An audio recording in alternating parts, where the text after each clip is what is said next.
Well, hello there, and welcome to today's flight. We shall be flying from Delhi to Leh. It is one of my favorite sectors to fly, and today I'm going to try and simulate all the real-world procedures as best as I can. In case if I do miss out something, I would like you to request, correction, I would like to request you to kindly read the disclaimer. The procedures have been amended for single pilot operations and the limitations of the simulator by themselves. But please, feel free to ask any questions. Let's go. All right, so I've taken the liberty of spawning myself in Delhi at gate Charlie 29 and started the GPU so that we can start the boarding process rather soon. So let's go and start this up. Things first. Let's check my flight. Has it been imported?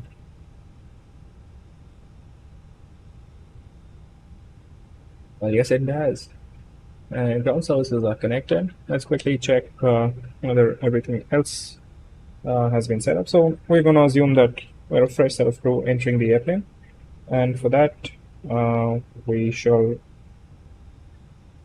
employ all the procedures that are required as part of the crew. So first things first is, as always, we go outside. We check that the wheel chocks are in place, and they do appear to be in place and in the correct places. The next is the landing gear bay doors are closed, and the area behind the APU is clear, and it looks fairly clear. Let's jump inside the cockpit and let's check. All right, engine masters 1 and 2 are off. The mode selector is normal. The weather radar is off. Everything is off, yeah? Landing gear lever is down, and both the wipers are off. Let's do a quick battery check.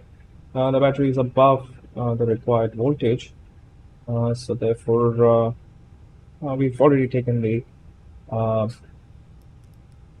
externals on. Let's quickly do come back and prepare ourselves for an APU5 test. The RMP is set. Since there is no ATC, I'm gonna set the broadcast frequency, and this is required basically in case you do the fire test and the APU shuts down, or in case there's an APU fire. You always should have an frequency set in so that you could always communicate with the ATC for your emergency. All right, let's do a quick fire test. The fire test looks all right. The air conditioning panel, since we're taking preconditioned air, there's no point of touching that. And the external power is already on. As CM2, with the revised procedures, it is the CM2's responsibility of putting all the irons on. So we get on, light off. Remember, this light comes on for about 5 seconds. And that's 2, and that's 3. Let's quickly check the status of IR1. So that's time to nav, 7 minutes. That looks all right. Cockpit lights, all lights seem to be set fairly okay. The overhead panel lights and everything else. Let's initialize our EFPs. So first things first, let's get. We gotta start in with the pre-initialization. So always init request. And while that is happening, let's check in. We have the correct engine type, which is the CFM565V4. The nav database is valid, and we will quickly insert the to from and the flight number, which is AIC for today, 445. Let's do a daily service flight from Delhi to Leh. It is, however, much earlier in the day, but for simulation purposes, it's been taken off at a much later time.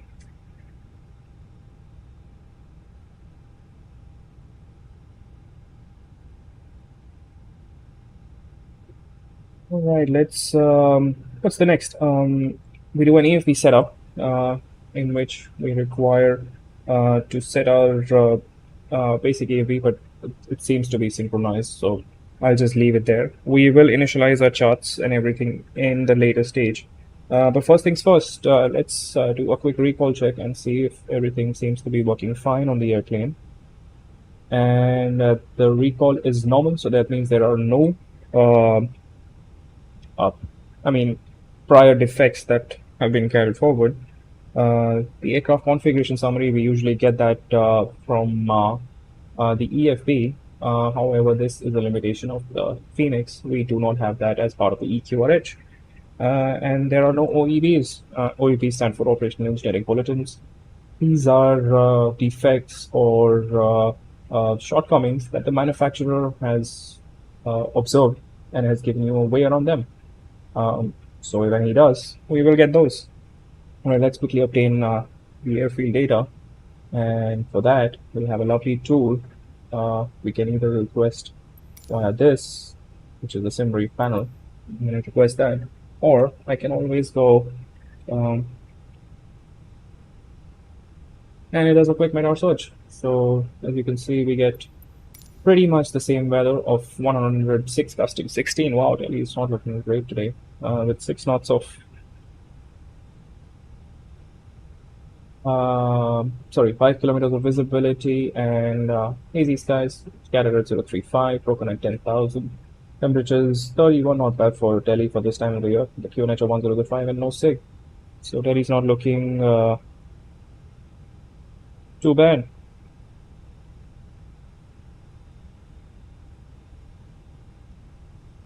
Next thing next, let's minimize this, and since the FE data has been obtained, let's check there are no MEL CDLs on this airplane, and let's do a pre-calculation of the speeds. So for that, we go here.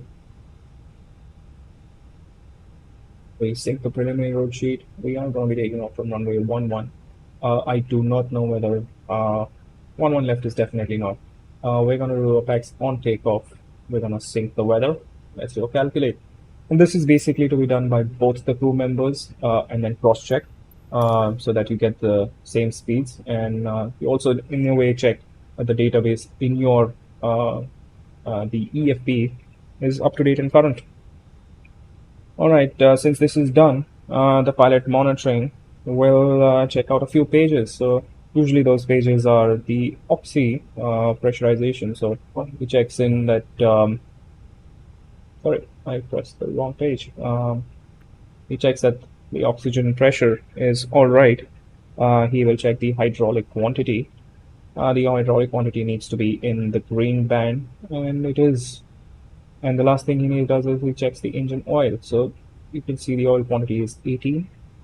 Usually required for this is about 9 quarts as the minimum. The flap position has been checked, which is 0 and does comply with the actual position of the flaps. The speed brake lever has been checked again and does comply with the position that it is supposed to be in. The accumulator pressure is checked as the parking brake is holding it. Since the chocks are in place, I'm going to release the parking brake for now. I'm going to set it again once fueling is completed. The emergency equipment and the rain repellent check is going to be done again. And he's going to proceed for a quick walk around. So let's go and do a walk around. Pardon me, this is an issue with DX12. Unfortunately, I can't do much about it. Please quickly set my camera speed so I'm not going to be cruising in like that. That is really slow. I gotta tweak it up a little bit.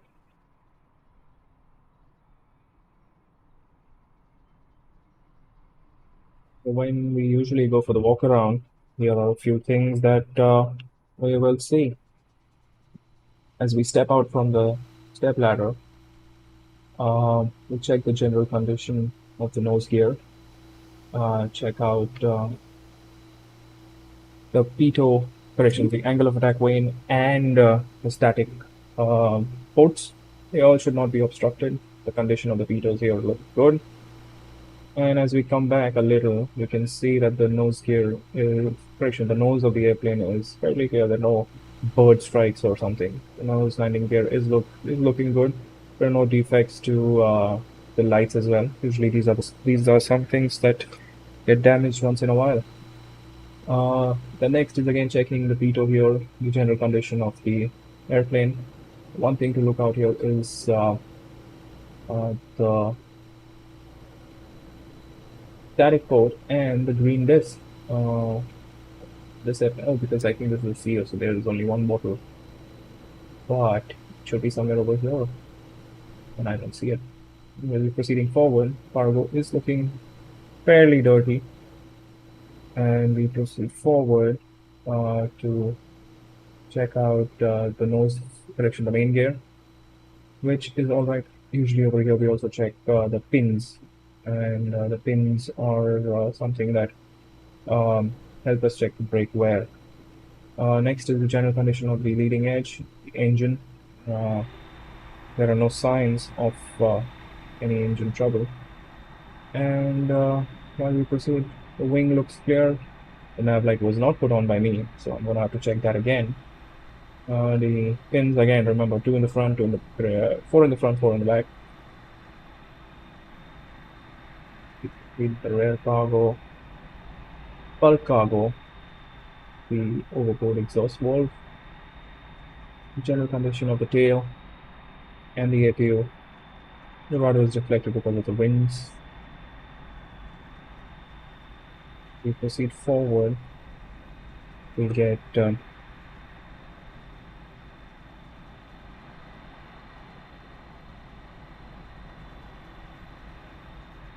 wheel again, the general condition of the wing,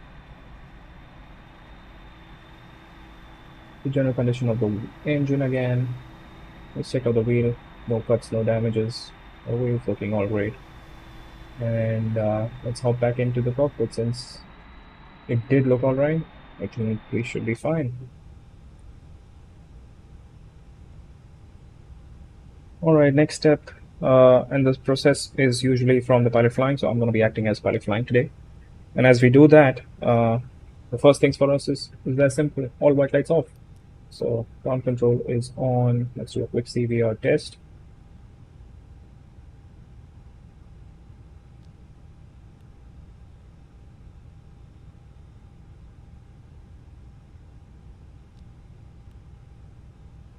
Oops, the parking brake is not set, so it will.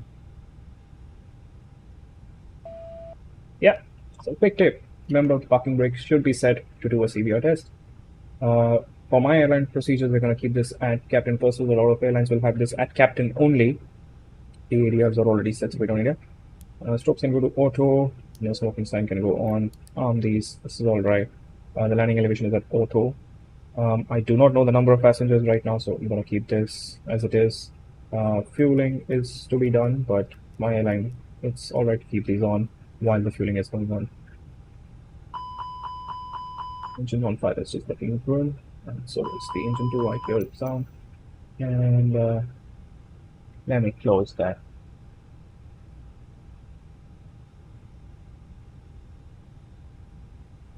Alright, the audio controlling panel is normal. Everything here is looking normal, and this is going to the 1 o'clock position. As we proceed forward, hang in there, guys. I have just a small thing to do.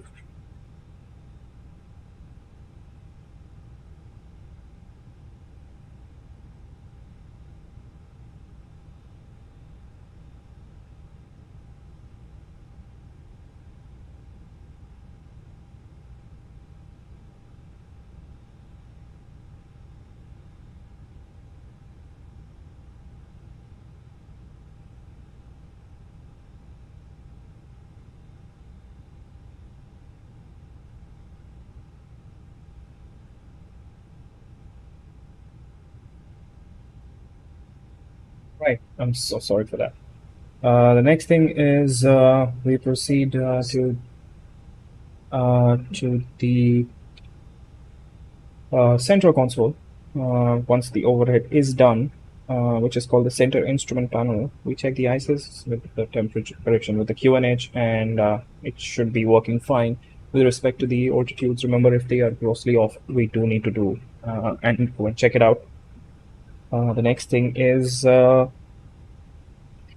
the clock's looking fine. Now, for some reason, the brightness is really low. Let me just increase the interior lights all the way up, but for some reason it's still fairly dim. The anti-skid nose wheel steering is in the on position, and we can check out the panels. So the ACP panel here is looking fine. I do not need VHF2, so it's off. The weather radar is off. The switching panels all are in normal. Let me clear this out. And once this is done, in fact, let me quickly go ahead and I should actually start the boarding.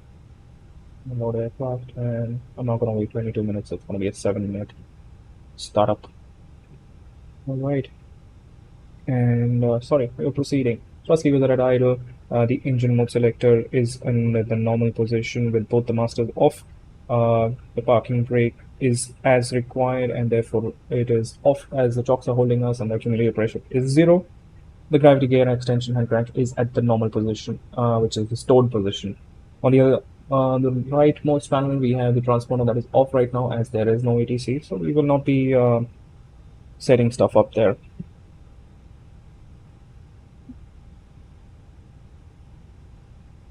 Okay, let's proceed forward. What do we have? Since the pedestal is done, let's start filling in the FMS. Alright, since we've started our boarding, let's start quickly filling in the FMS. The alternate today is back to Delhi. So that's Delhi again. And we'll quickly open my scenery planner. Oops, that was not the one. Costume actually is 15. And we expect to cruise today at 330. And the top of climb temperature is -33. The ground temperature was last checked at 31. The tropo value has already been put in. We can quickly go and get a wind request. We get a more accurate data. And for some reason, I have forgotten to take any extra fuel, so we are going to be going with minimum fuel today. From Delhi, we depart today runway 11. Since there is no 11 left and right in the actual scenery, it's going to be 11. And since we're doing a Sirapapa departure, I mean, we're going to be proceeding to Sirapapa after getting airborne. It's going to be a radar departure, so it's going to be no SID. And then insert. Once we get airborne, we're going to somehow proceed direct to Sirapapa. It's usually a right turn, and then fly a little, and then he'll vector you. For this, I'm going to keep Delta Papa number on VHF1. The secondary is going to be a copy of the active with a turn back from Pegma. So I'm going to keep Pegma. And since we are going to come back on ILS-1 on left, it's going to be a no star, no VIA. For the performance,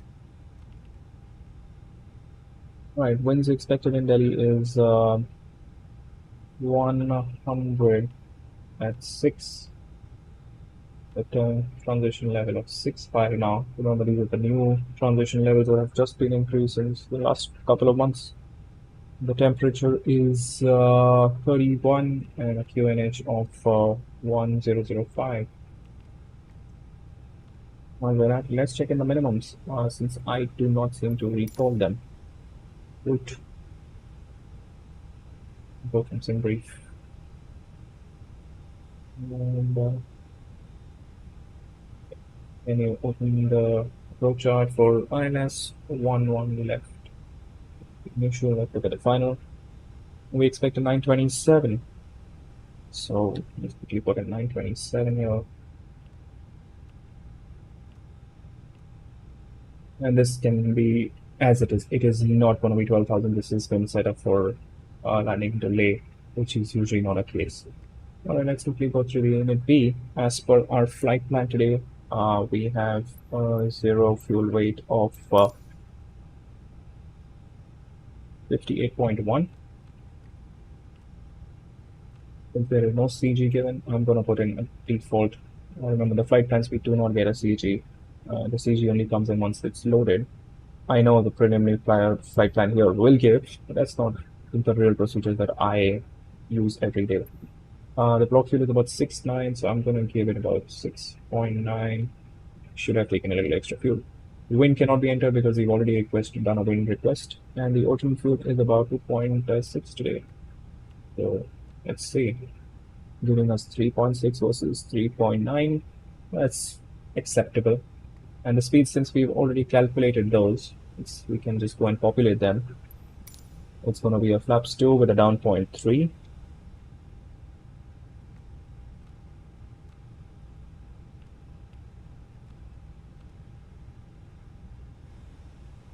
47, 47, 50. That's our 67.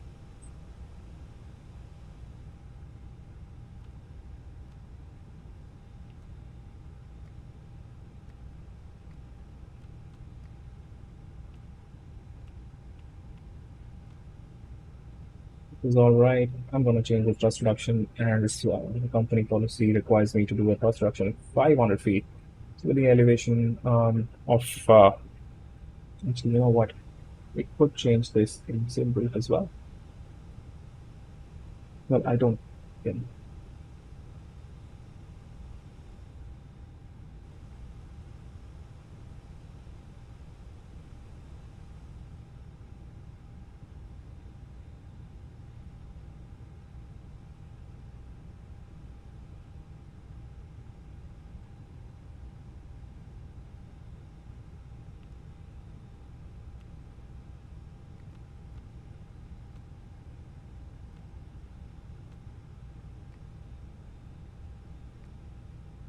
That. And let's quickly check in our ads. So we should have gotten one load sheet by now. And leave messages, load sheet. Let's accept this. And let's have a look at our boarding. So we are 126 boarded. We should be ready soon. In this case, since the first officer is back from his walk around, let's quickly set up the glare shield. The glare shield requires both members to be seated, so that's why we delayed it. With the QNH is set to 1005, the FDs are on. I do not need LS buttons. Constraints are on. I like to take off from constraints on 40. This is just a personal choice, no recommendations. Switching both of these to VORs. And the same thing on his side, so VOR. I would suspect most people like to take off with the ARC mode. And let's say DFCO. Speeds are managed, dot is checked. Nav, dot is checked. And remember this, alt nav blue, as soon as I increase it above the thrust reduction altitude, it changes to climb nav blue. From Delhi from runway 11, we get, well, we used to get 2,600, now we get 4,000. So that is a beauty. We get a little climb before we get there. And once this is done, we check our fuel on board. So it was 69 and it is 69. So since that is done, fueling is complete. Let's get the seat signs on. Let's get the APU started. And sweep. Parking brake is set. And let's conduct. Sorry, I missed the oxygen test. So yeah, get up, do the oxygen. That's the best I can do. It's actually a two-step test. The lights are all right for today, and the landing elevation. I need to check one of those. So let me go to elevation. The landing elevation is at auto and is detected. And camp status. Let's do a quick status check, which is Cat 2, but that is nothing to do with the engines going off. It kind of reverts back. All right, let's do a quick departure brief. We are going to be the correction. The weather's checked. We're departing from runway 11 from Delhi. Textures really need some work.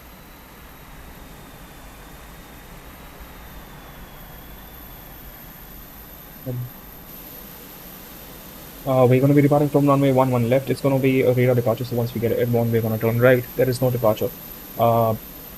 And while we taxi, there are a few hotspots that we may expect. So we will monitor caution while we're taxiing. It is slightly congested and slightly confusing with all the new ramps and all coming in, but I don't think they're simulated here, so it's going to be fairly well.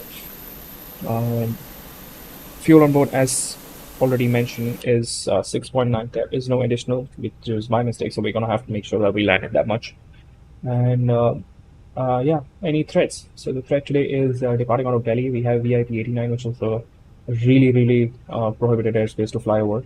It is forbidden to fly over under any circumstances. So we'll monitor caution for that. Make sure that we do not fly north of the localizer off runway 0927. Another threat getting out of Delhi and is it's a fairly short flight, and there's a lot of work that goes on.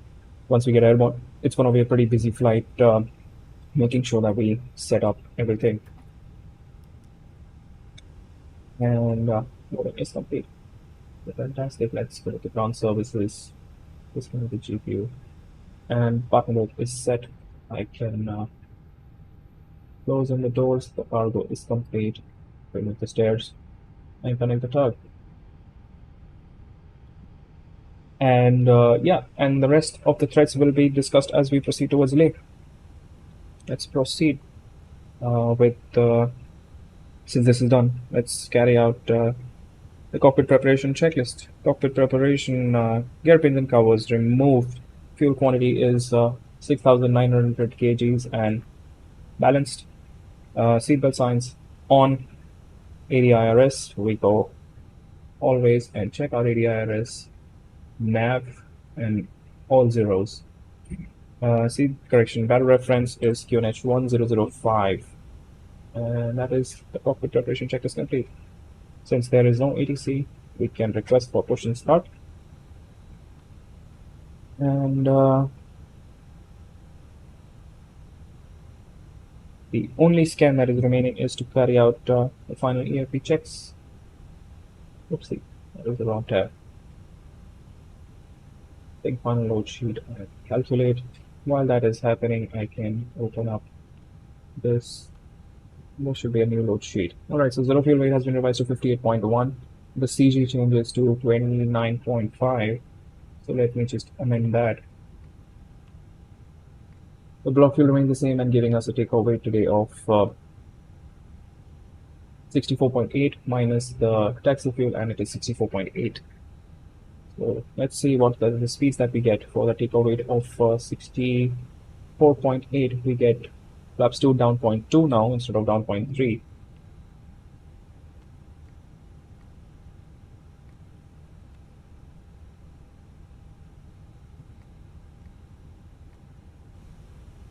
And the speeds change to 143, 14, sorry, flex of 67, 43, 43, 46.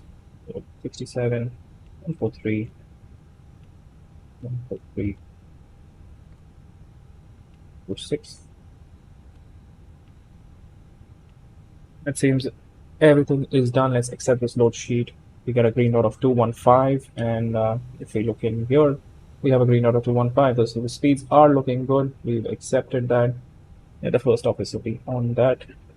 And now, since everything is ready and done, and we've accepted the final load sheet, all takeoff data, the seating position, everything has been done. We can request for a pushback clearance. Since there's no ATC, I'm going to assume I have the pushback clearance. Now, when you get the pushback clearance, remember, beacon on. Make sure that your windows are closed, so the red tab here, and you should be able to see a red tab there. So since the windows are closed, the slides are armed. I'm waiting for the slides to be armed, and the thrust levers are at idle. The accumulator pressure is checked, and we are ready for a pushback.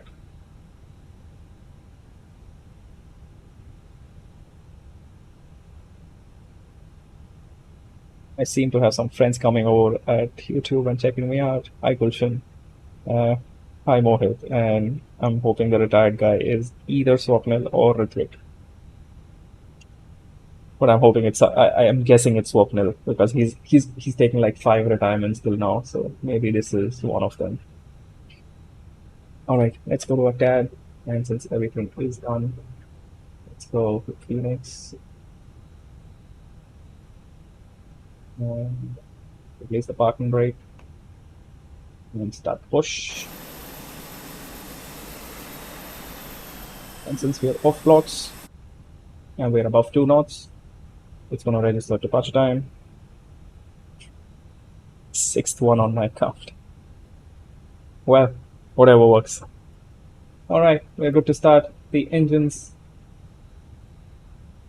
All amber cross is gone. Engine to start.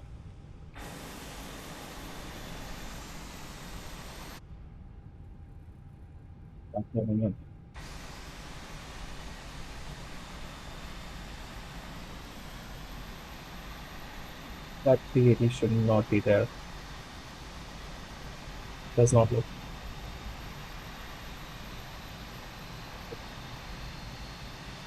I'm gonna continue to push back. Yeah, he's that same. I'm hoping he's.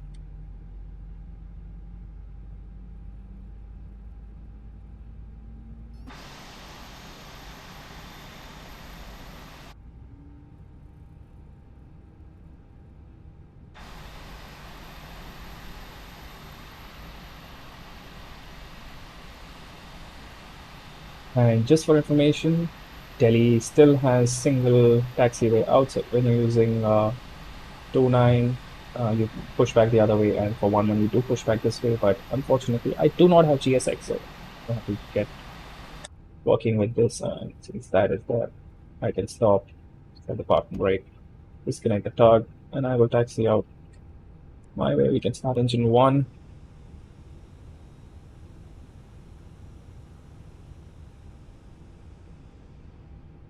Come over to it.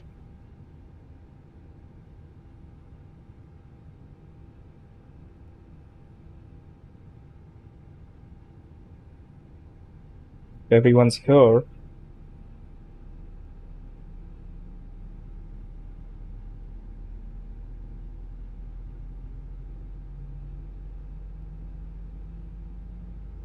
I wonder if you guys have started flying. I don't see Ritwik at all. Or maybe he's parked at the other gate. Engine 2 is stabilizing, and he's waiting for the gray background to go away, and it is stabilized. Alright, instrument select is normal. APU bleed is off. APU is off. Let's do the first officer scan, which is on this speed brake. Rudder trim is set to 0, and we are doing a flaps 2 takeoff, so it's going to be flaps 2. Let's do a flight control check. Correction, let's do it. Stabilize the rules. Down 0.2, so that's down 0.2 there. Lovely. And since that is done, ground equipment is clear. Let's quickly do a flight control check. Pull up, pull down, neutral, pull left, pull right, neutral, rudder. Let's, oops, pull left, pull right, neutral. Thanks, Dynamic Ocean. It was, I'll be practical with you, it was ChatGPT. I do not make so much effort of writing. Auto brake is max. There. We'll go there.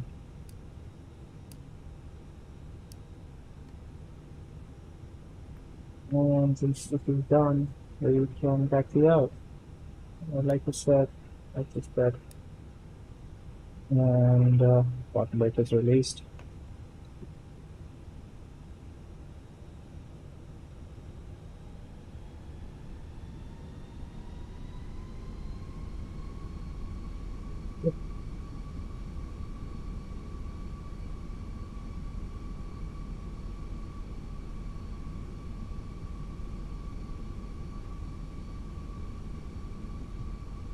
Disconnect my rudder package now. I'm hoping the 380 has cleared the way.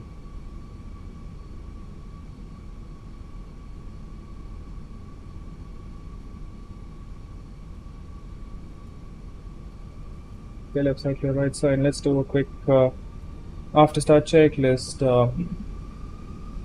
Anti-gas is off. Ecam speed is check. Pitch trim is down 0.2. Was about 29.5. Route trim is neutral. After start check is complete.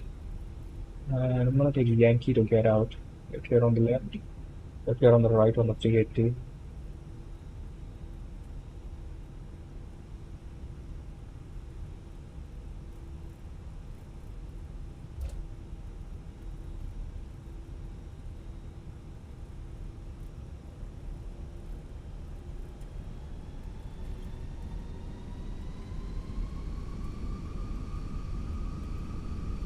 And the 380 was ahead of us, so.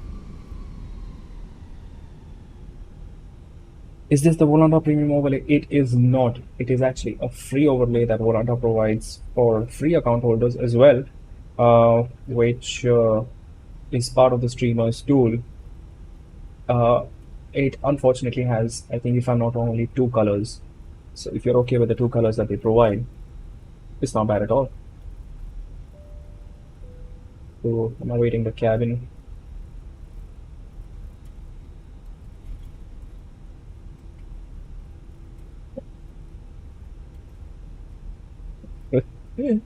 Well, that's how it works, I suppose. Lovely for the 380 to skip like that. Right. Since the cabin is secure and the cabin check is received, let's do a takeoff config test. And I remember when the takeoff config test is done, we are ready for taxi checklist. Taxi, flight controls checked. Flap setting config 2, radar and predictive ensure on and auto. Engine mode selector is normal. And econ memo takeoff no blue. Cabin is ready. Taxi checklist complete. Oh, this taxi is actually absolutely straight. There is no turn here. Wonky textures.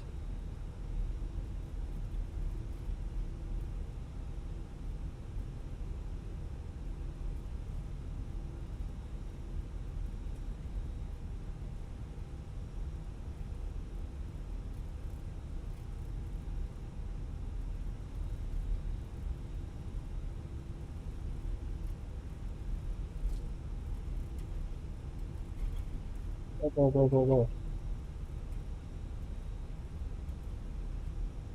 It does not look right for some reason.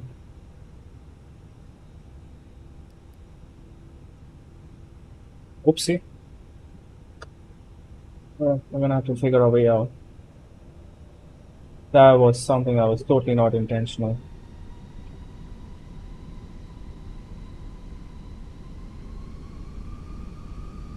Either the rudder pedals got disconnected or I hit a wonky part on the scenery.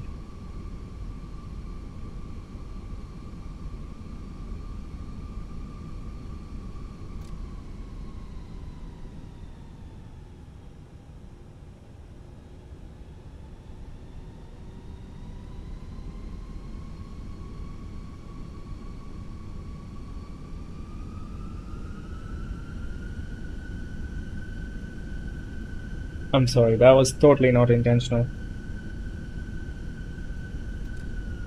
We're gonna take the last intersection on the left.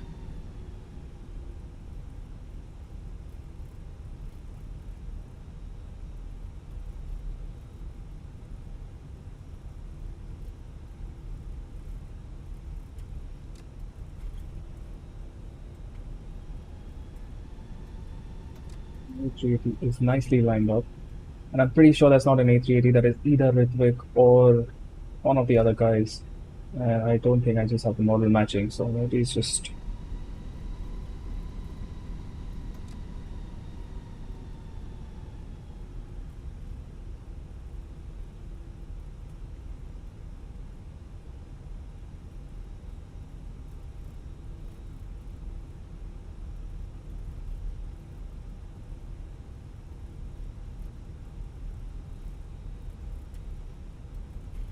For full length, because that's the speeds that I have. Gives me some taxi practice as well, because I am not used to these rudder pedals.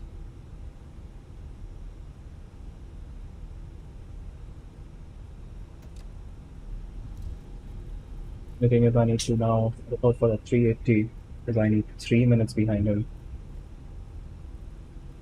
That's the wonky texture of VH12.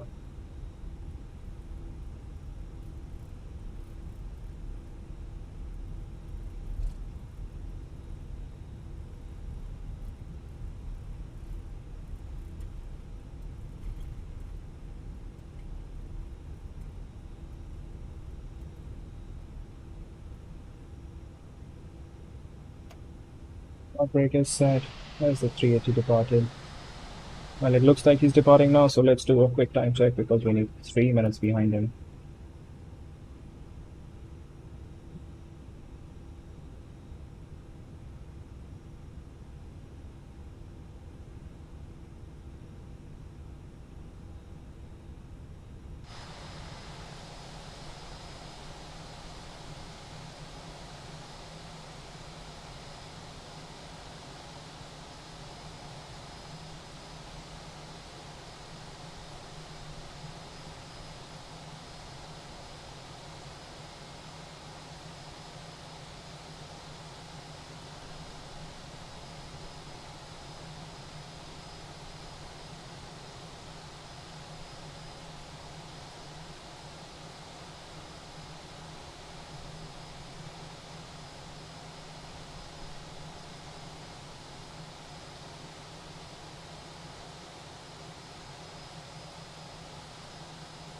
Alrighty, since the A320 is airborne, for about a minute. Daily traffic air India 445, holding point runway 10, no, that is runway 11, and if I'm not wrong, that is 10.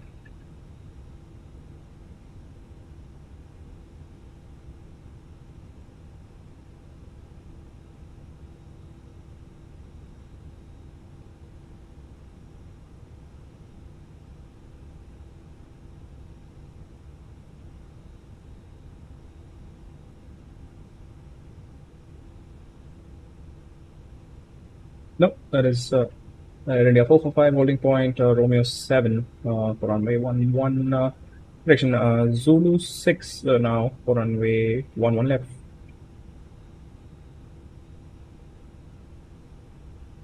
Alright, we're about another minute to go before we can go.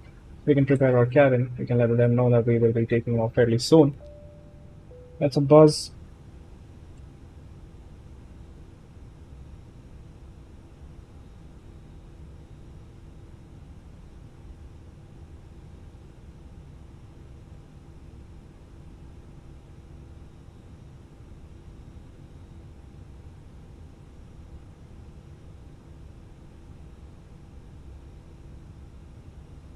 Right, 2:30, we can start lining up.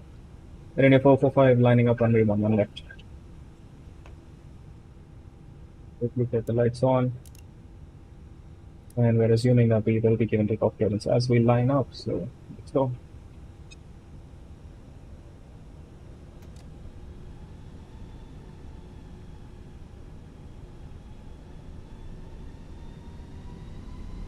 Left side, clear right side. Transponder going TARA. Back side will remain on. Let's quickly run through our before takeoff. Correction, lineup checklist. Takeoff runway is runway 11 left. Intersection is Zulu 6. TCAS is TARA. Packs 1 and 2 are on. Lineup checklist is complete. And I'm just waiting after 3 minutes is up. We are here to go. Timer is reset. Runway looks clear. Weather looks fairly clear, but that's not looking really great. Take off.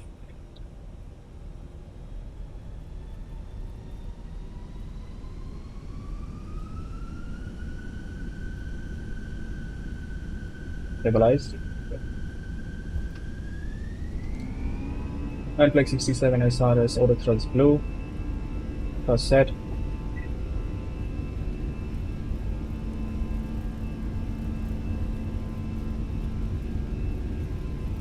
knots.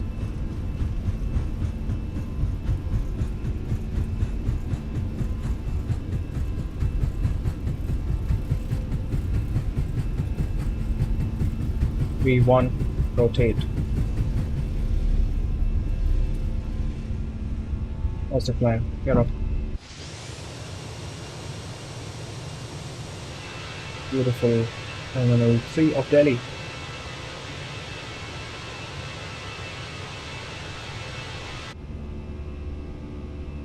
Climb. First climb, auto thrust.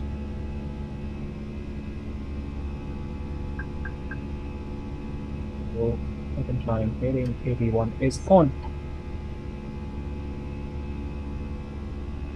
And since there is no EDC, I'm gonna make myself turn to see to not Sigma, and I can't turn right. So I'm gonna have to start turning right. Maybe a downwind heading of 290. Quite a bit. F positive flux 1.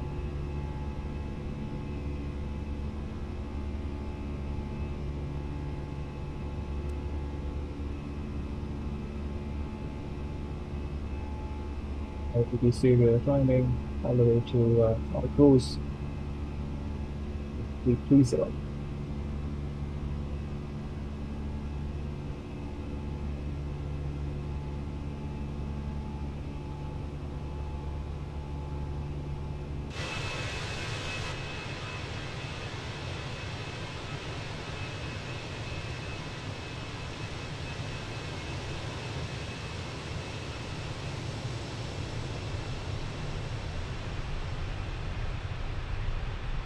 For some reason, the weather doesn't look that great.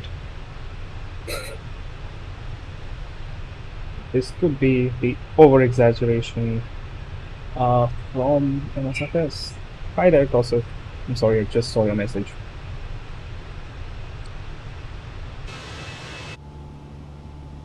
Positive. Flaps are zero. We continue to accelerate and remember, flap zero, ground spoilers disarm, lights going off.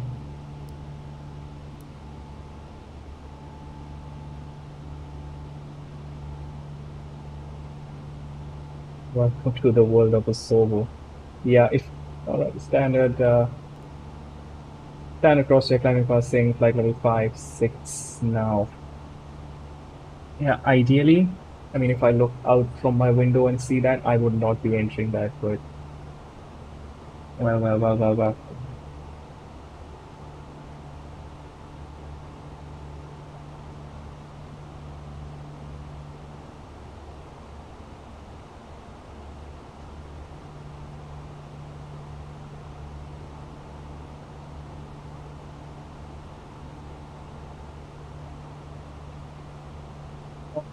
We seem to be out and clear of our restrictive airspace. We can proceed direct to Sierra Papa. Sierra Papa nav.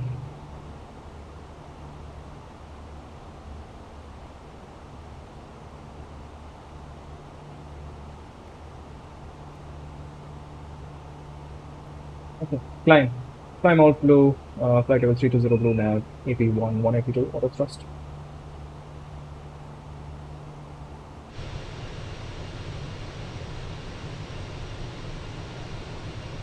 The weather. Well, yeah, if you can't see the weather, it suddenly becomes not a threat. I agree.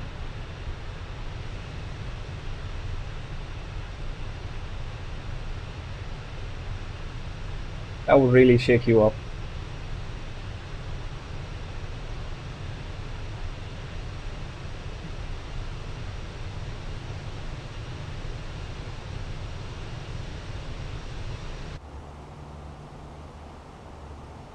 Alright, since we're above 10,000, let's do the 10,000 feet check. Seatbelt sign, correction lights are off, seatbelt signs. Weather is clearing out, so we can put the seatbelt signs to off. Wow, I forgot to put them at least to nav 1. And clearing the rad nav. Secondary is going to be a copy of the actor.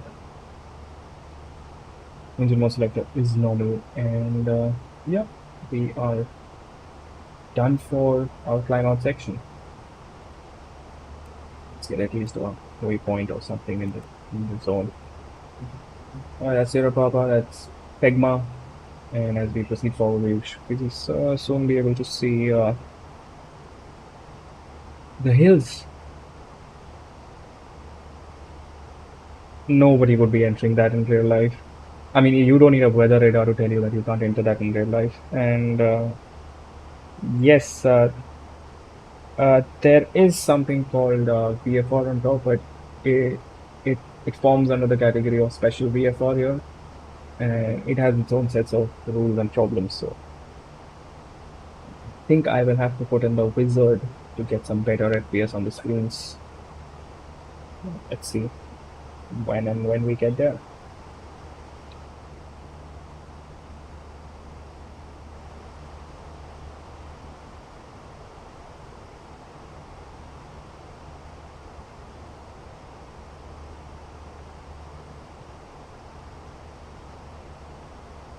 Not a very long flight. It's a fairly short one, and remember, um, for somehow our routing today is Sierra Papa Whiskey 39 to Leh. Remember, this is not the nicer voice. Well, yes, there are various names that people call that airline, but yeah, that is one of them. Alright, so since we are going to Leh, let's talk a little bit about Leh. Delhi Leh flight has been happening since, if I'm not wrong, the 80s. There were a few operations before that, but that was mostly military options. Leh has been one of very strategic and important airfields because one, it is until recently it was only connected by air, and so required. I mean, it was essential for people of Leh to have connectivity via the air, and in and around the entire population of Leh and Ladakh used to depend on the air services. It was obviously started by initially by Indian Airlines that time, and as the open skies concept came out, some of the private airlines got in as well. One of the first private airlines to go to want to see a full fire, I will try to do that. One of the first private airlines to go to Leh back in the day was Jet Airways. When Leh was open for open skies, Delhi Air was one of the first few flights from private airlines that was started. Uh, over the course of time, there are multiple airlines with multiple flights. Until recently, uh, Leh was in abundance of airplanes. In fact, there used to be so many airplanes, and with a unidirectional runway of landing, there would be such an issue. Or the H8 is actually an IL-70. That is why I am not getting it as per my model matching.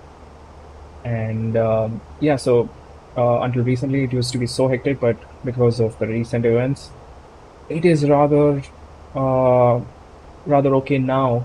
You don't get so much pulled in, so you can save on some fuel. There was a time in between when there was no fueling available in Leh as well, so we used to take and tanker our fuel all the way from whichever place we're departing from, whether it's Delhi, Amritsar, Chandigarh, Srinagar, and carry the fuel all the way for Srinagar, our alternate, and for the return flight as well. Fueling facilities have now been made available. However, most airlines are still tankering. Fuel is fairly expensive because of the obvious situation, the location of the airfield. Uh, Talking about Leh's approach, Leh has only one runway that we presently land on. Um, it is entering into Leh. We, as the standard flight plan, will always show you Lilacs and then Leh. But there is an amendment to that. Uh, there are usually three types of approaches that we do into Leh. Um, these have over the years been made almost standard. Uh, However, there are a few airlines, not naming anyone, that have specialized procedures for operations to Leh. The three approaches that I am aware of, there is one that pretty much goes via, you come in via Whiskey 39 and you make some points. It's usually called Zulu. I mean, remember, you can call them anything. We like to call them Zulu, Zulu as in Z. And then there is a vector, there is a self-made point. There are self-made points that we kind of make ourselves to vector ourselves. There is the second route, which is via Lilacs.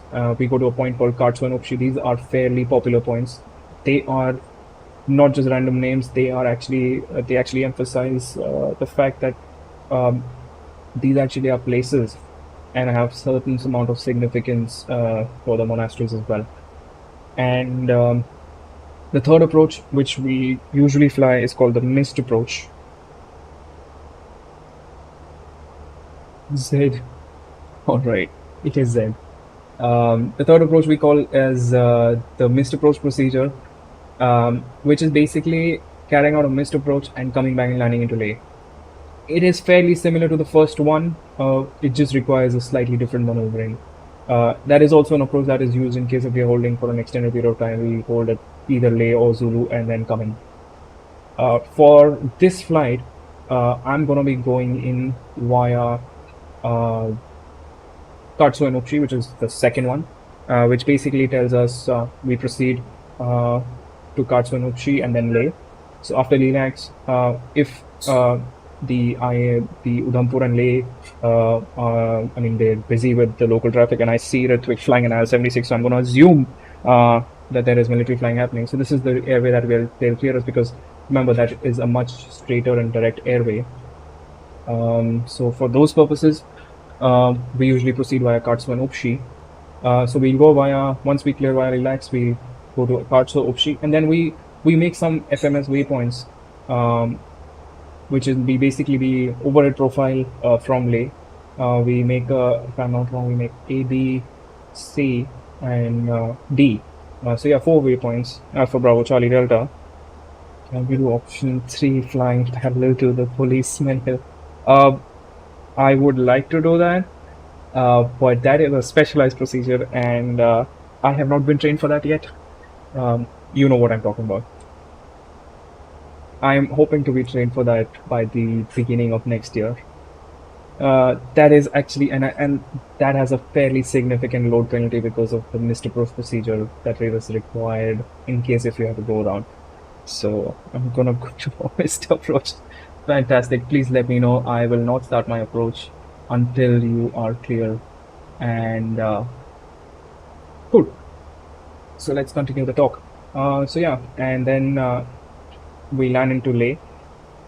More interesting than landing into Leh is going around from Leh, because remember, there is one runway, there is valleys on both sides, so you don't have the liberty of just vectoring yourself from some other point and coming back to land. So until you have either touchdown, or usually nowadays they've started being a little clever. When they see on finals fairly stabilized, they will tell the other person to exit Zulu. Special stuff here on the chat. Or maybe when I do get cleared for it, we can have a look at it. So until you landed, they won't clear the other airplane to clear out from Zulu. So you keep holding there until the other airplane lands. And what's interesting is that when you do go around, you are supposed to proceed to point Zulu, and then join the approach back into landing. If in case you want to divert, there are special procedures for that. But the standard go around is never an interesting part. What is interesting is the single engine mixed approach, which for this airfield is, I mean, here's what I've always thought. Landing into Leh is a piece of cake. I'm sure most of you can read the charts and land. It is the missed approach, and of the missed approach, it is the single engine missed approach, which is quite a task. And I am coming into this airfield after a really long time, so I'm not going to be simulating it today. But maybe if these guys behind me keep pushing me, I will have to try that one day. So that is an interesting, because remember, you are significantly reduced in performance because of all the fuel and the weight that you're carrying. And you're supposed to proceed to point Zulu and come back and approach, because remember, there is no diverting on a single engine from Leh. You come back and land back in Leh. Once you descend down below 14,500, you have one airfield as an option, which is Leh. So if for any reason Leh shuts down and you have a single engine, there are no alternate procedures. So it is interesting in that manner.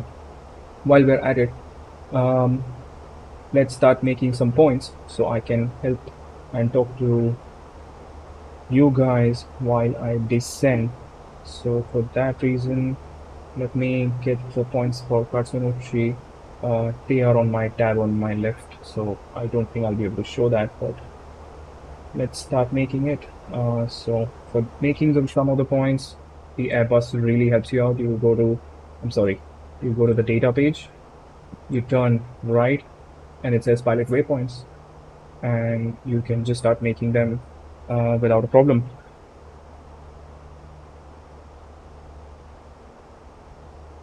All right, let me get the reference points.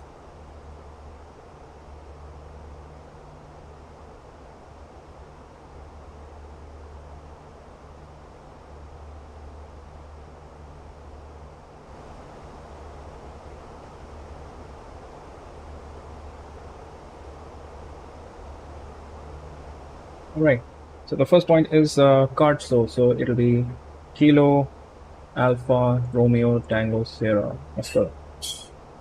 And let's put it here. And since these are FMS waypoints, they do not have any reference of place and bearing and distance. They are full lat longs. For this purpose, we have north 33. Oops. Yeah, it was correct. North 3319 and 0 east 078 02.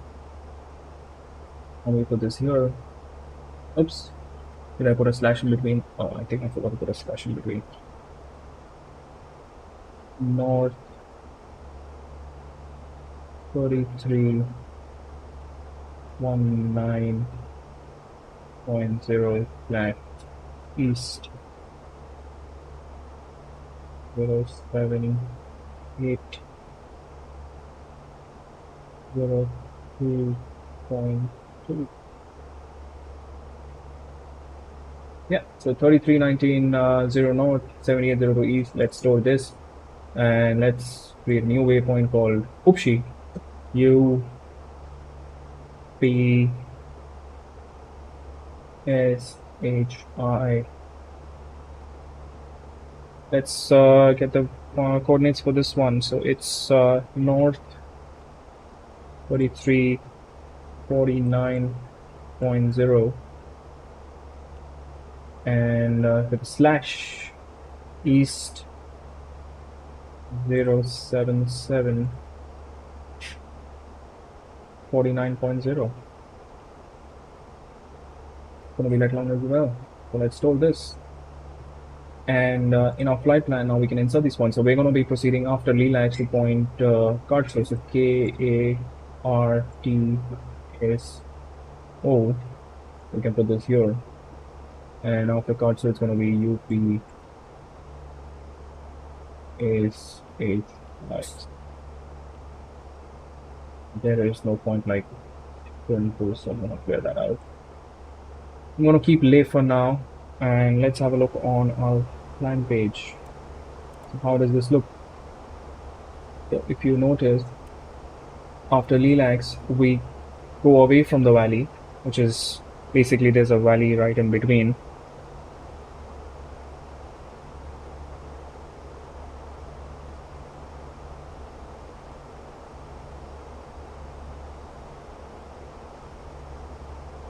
And we're going to be in between the other valley. We're going to proceed via Kartso Upshi and then to Leh via Upshi. So that is the other approach that we, as I was saying. Let's insert this.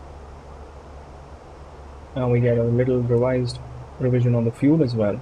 So remember, we carry out fuel for all possible approaches.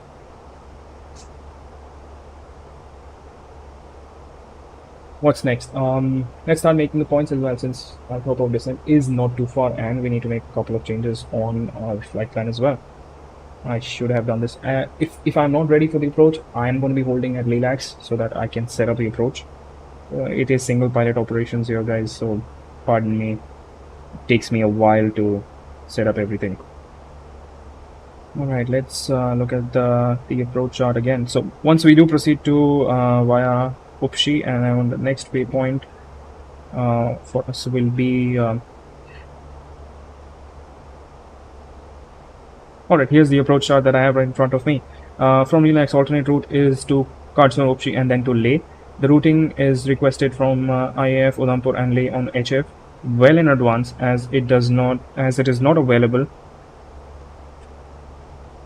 Let me just split my screen. As it is not always available, sorry. Ensure to cross Upshi at or above 21,000. So let me put that. We go here and we put 210 alt constraint. Insert this.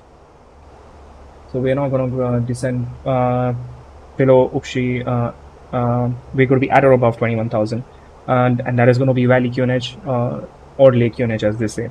End of descent should be 150 knots, 14,500 feet overhead Leh. So let's do this. Let's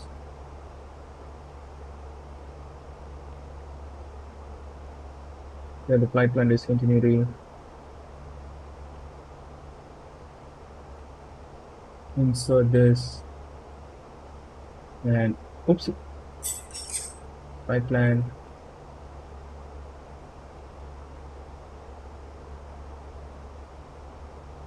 Too steep path, that's alright.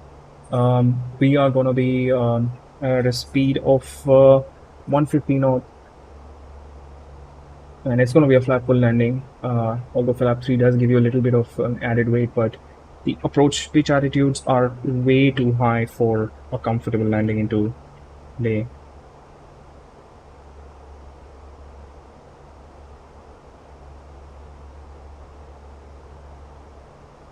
And an altitude restriction is 14,500. So we'll put this 14,500.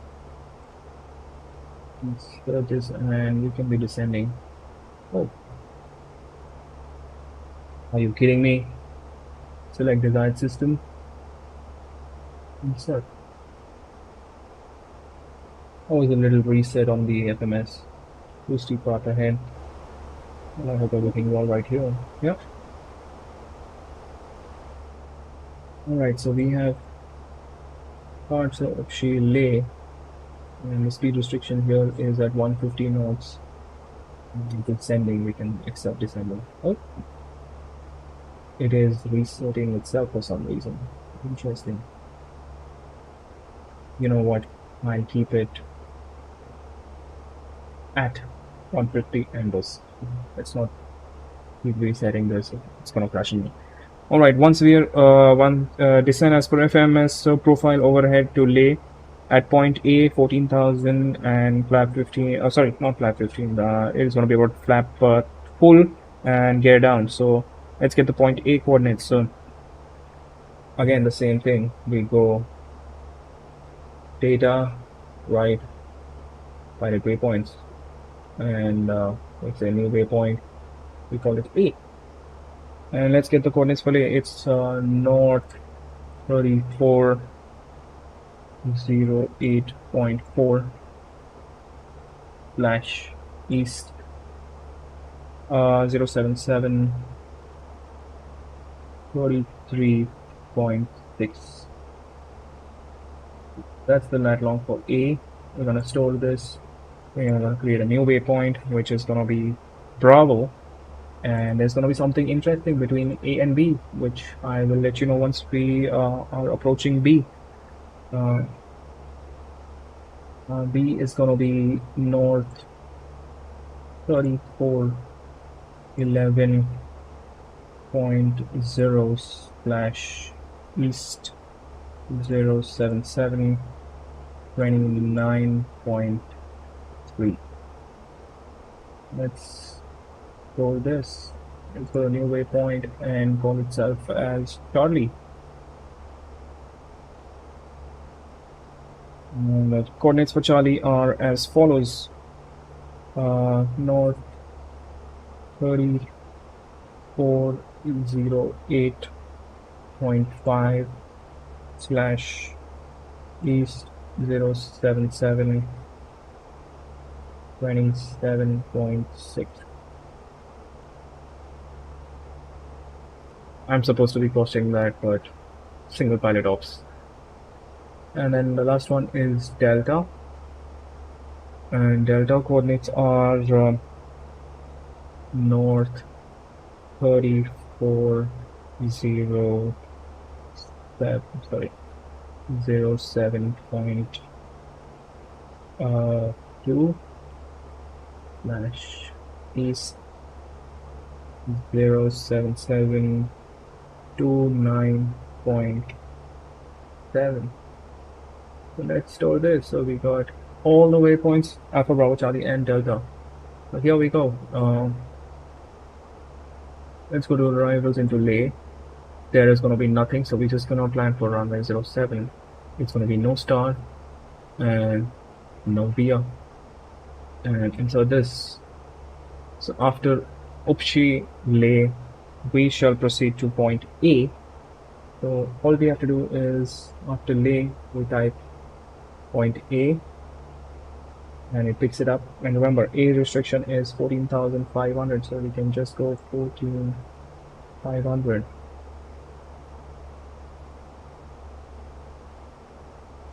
Come on, don't reset.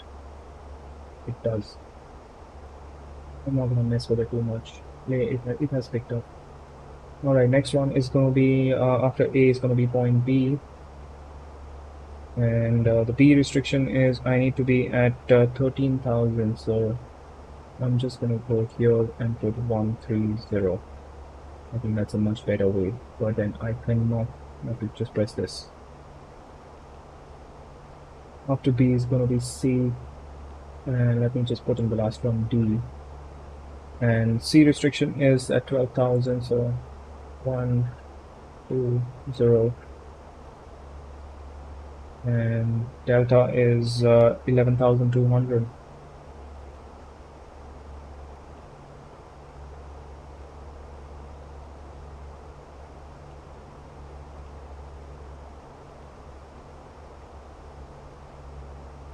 So we have all the waypoints, and before we execute anything, it's always a good. And you see this mountain wave that's coming in, that's always an issue. So we, after relax, we proceed to Kotso, we proceed to Itchy, and as we come overhead, we proceed via Leh. I think I just skipped Leh here. So, sorry, airports. VORs.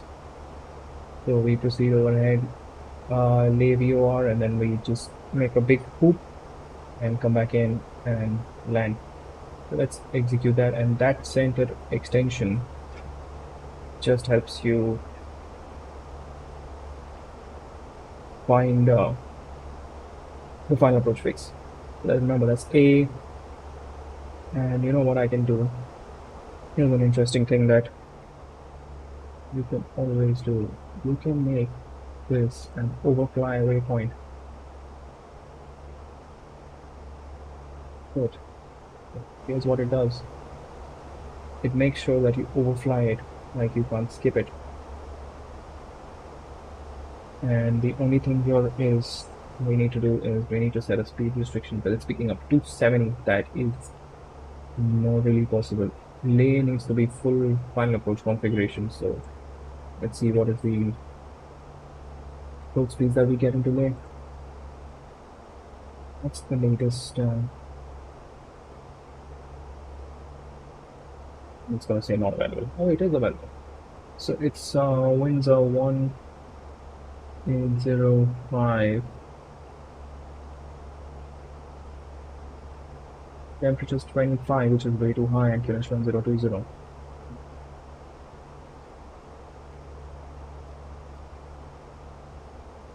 And the barrow minimums, remember, are 10,900. If you're not stabilized, remember it's a visual approach, it doesn't really require, I just like the minimums here because if you're not stabilized at this altitude, we have to go around. It's like a mandatory one. It's going to be fine. So we get a V approach of 136, and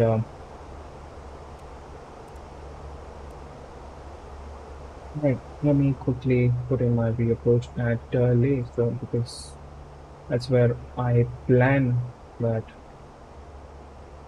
No.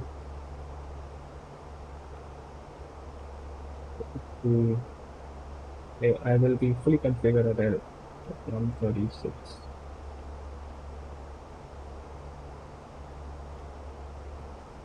We'll pick it up. So, right, so we're gonna have to manually make sure it does it because it just won't accept it for some reason. All right, since this is gonna be Leh VOR, you may just tune it and keep it. It's already tuned it, but I like to keep it one. VILH07.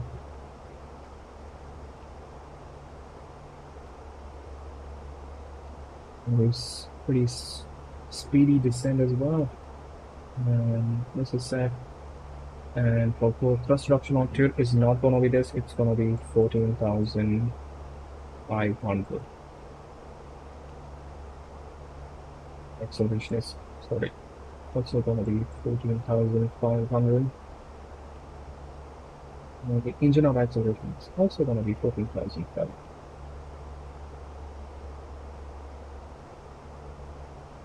Alright, since we are looking like we have not reached top of descent, and our expected descent is somewhere about that cut, so I have this much time to brief you guys for this approach. So, wow. How much delayed are we, and whose fault is it?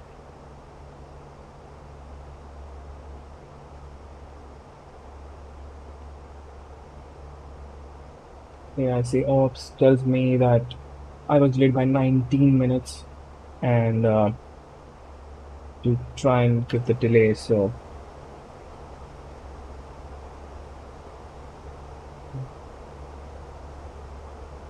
Go home.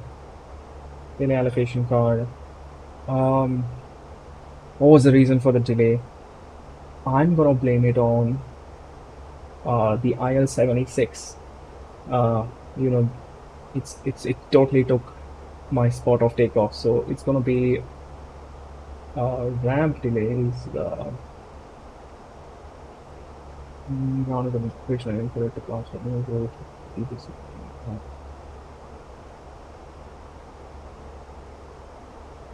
I'm gonna put ATZ. The well, all the best, Goshen. I'm sure you don't have to worry about it. It's gonna be ATZ all 19 minutes. Return is the menu. It's gonna be delay 19 minutes worth of it, and alpha time goes to.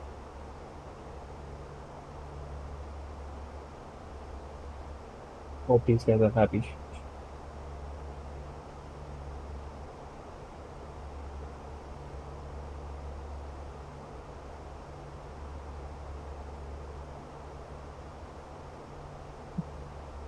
They did have a fight to the death. All right. Oh, we've already started entering. They've already started entering the hills, and I need to get accu-seasons because these hills do not look like this at this time of the year. They do end up looking like this eventually in a few months, but not right now. Let's start briefing this approach. Let me open my nifty briefing that I always carry, but for some reason I do not have it handy with me.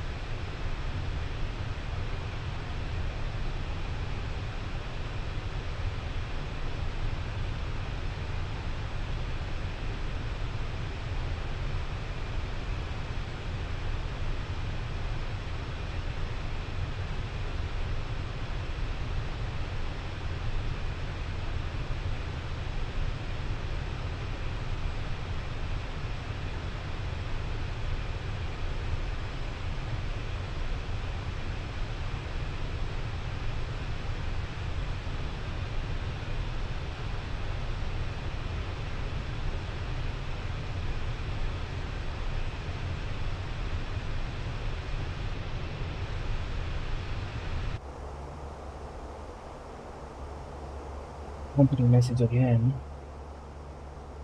With the company expected speech. Okay. Saved. Where's the ops? ADC delay equals 19 minutes. Please resend. ADC delay must equal. I did send it 19. Did I not?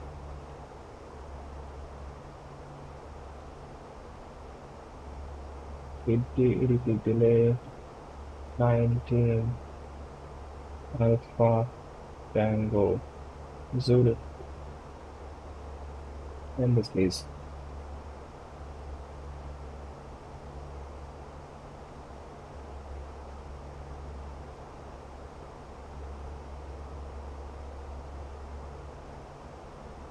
Yep. And I seem to have that issue. Maybe, hopefully.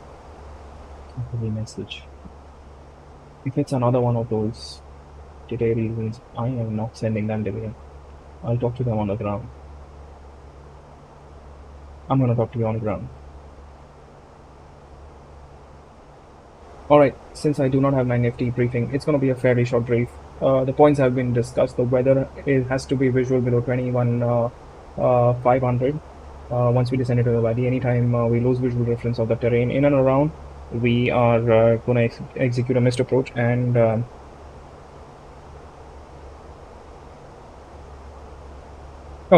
I apologize, Mohit. I am gonna fix that once I finish the briefing.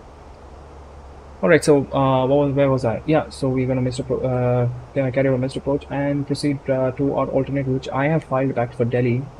We can always land into Srinagar or Amritsar as well, or Chandigarh, which are closer alternates. Once we do commence our descent into Leh, once we are visual, we're gonna carry out the standard visual approach, which is via parts of Upshi, Leh, Alpha, Bravo, Charlie, and Delta. In case of a missed approach, anytime after crossing Leh VOR, remember it is still to follow the points, or we can head out into the valley to the right. In case of any time we're unstable at below 10,900, it's going to be a mandatory missed approach. We turn right, proceed to Zulu, and start our approach back again. Or if we do not have the fuel, we divert to Delhi or the other alternates as mentioned. Regarding single engine, anytime in the approach, if we have a single engine above 22,500, we will turn back towards Srinagar and divert to Srinagar. If we do have an engine failure after 22,500, we continue to descend in the valley by declaring pan or mayday as appropriate and carry out the full visual circuit approaching line for runway 07. Anytime in that single engine approach, if we are unstable or we do not wish to continue, we carry out the single engine missed approach procedure. If it is anytime after after Leh, it's going to be the full approach procedure followed by a go around and proceed to Zulu, join hold, come back again for an approach. Or if it is after crossing point Zulu, we proceed to Leh and then we go into the valley and start climbing. We climb back to 14,500 and come back and land. Landing distance performance, I do not know if the Fenix will be able to calculate that.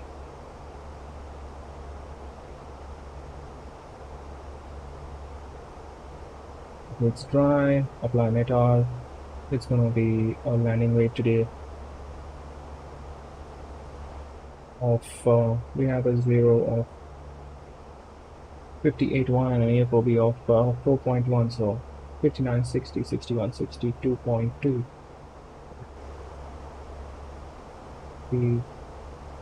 2.2 into that.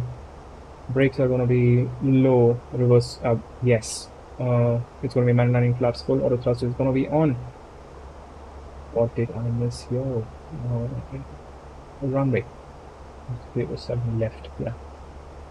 So the runway is, and it's going to be low auto brake. Yeah, the low auto brake gives us sufficient. I'm going to keep it medium just for some performance margins. Careful, I find it. It is absolutely inaccurate, but I gotta live with what I get and what the system throws at me. So, yeah. Auto brake low is selected. I'm gonna put the seatbelt signs on so we can start preparing our cabin for arrival. And as a precaution, I'm gonna be starting the APU as we commence our descent into the valley. It just gives me a nice backup. And what else in the briefing is remaining? Threats, yeah. So the threats have been discussed. Remember that it's a military airfield. In case if we do end up finding an ATC, it is going to be quite. It's going to be quite a task to talk to them on HF on VATSIM, but we will try our best. And any other threats that anybody else foresees, you can put it down. From my side, briefing is complete. We are ready for descent. Let's descend to our. Here's a big hint. Upshi 210. So that's what we descend to.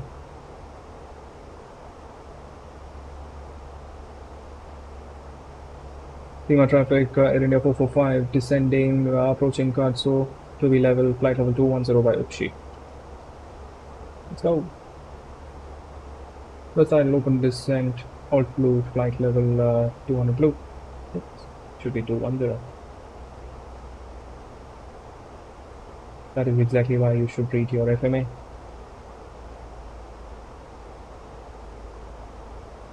Air traffic, Air Force 6 miles descending into valley.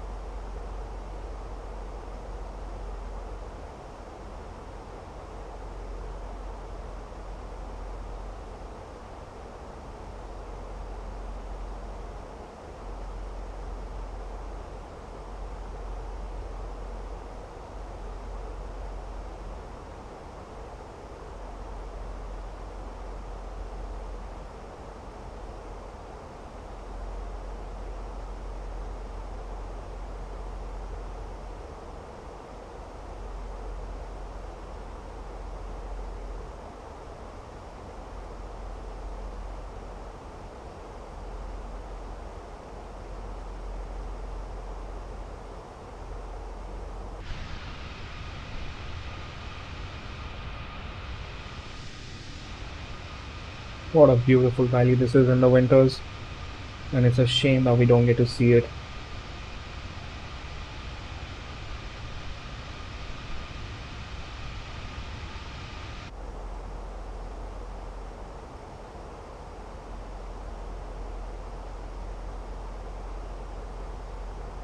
I'm gonna keep you at a fairly low scale.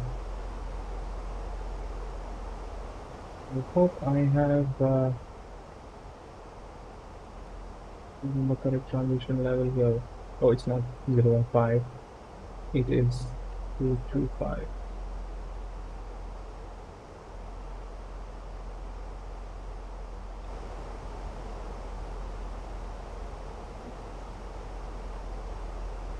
No, put it in my phone. Look it. We'll just keep it at the point.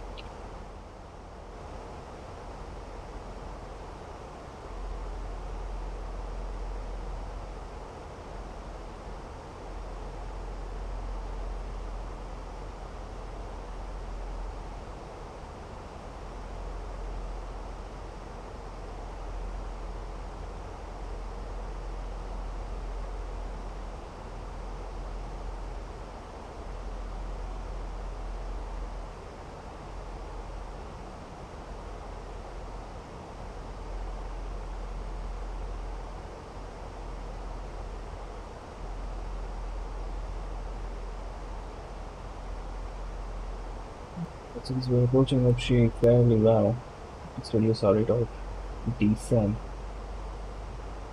We can get Upshi somewhere there.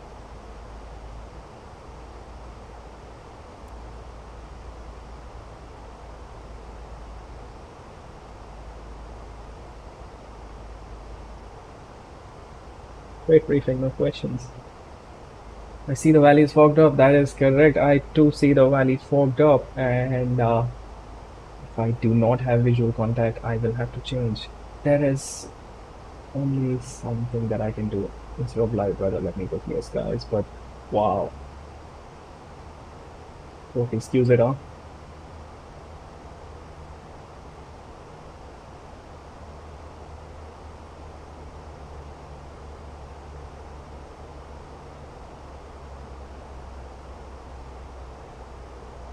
Isn't that a beautiful view to look out to?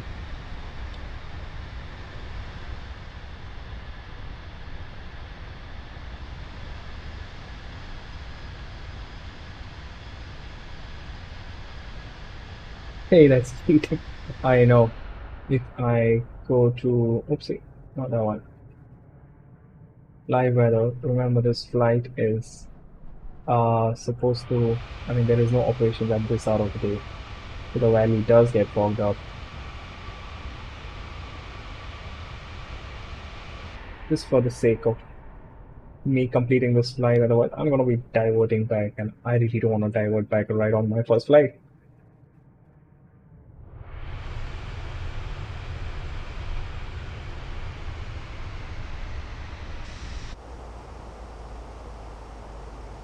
We're approaching Upshi fairly well.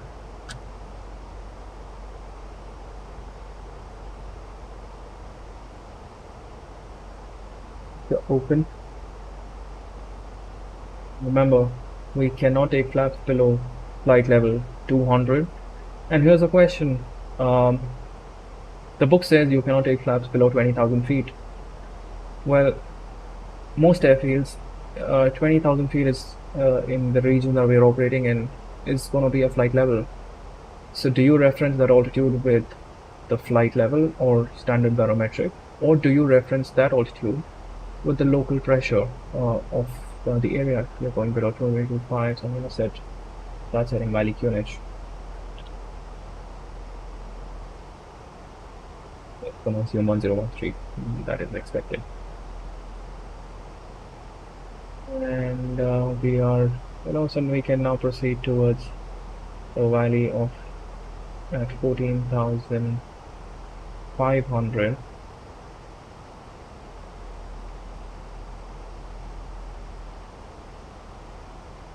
Okay, so here's the question.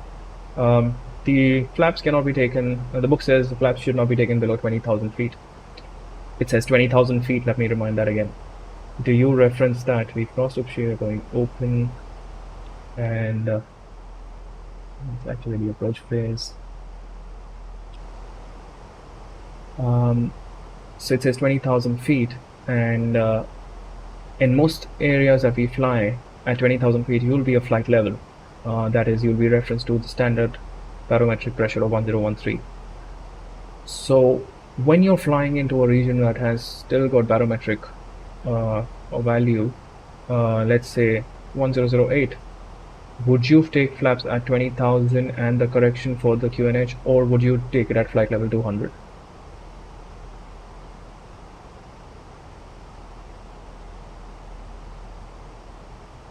Joseph is like right there. Crap, I will have to start holding.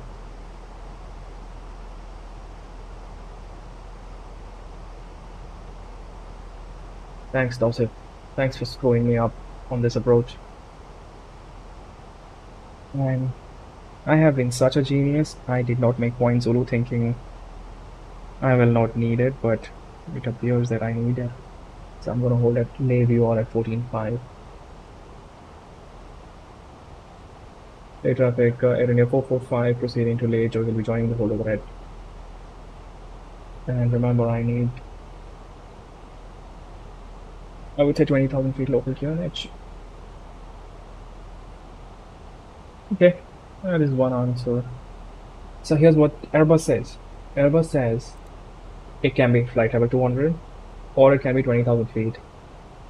It is not a problem. They genuinely do say that it really doesn't make a difference for a few feet. And that number is just an arbitrary number that they have not tested the flaps above. So yeah, it is not a problem. You know what, I think an orbit will do.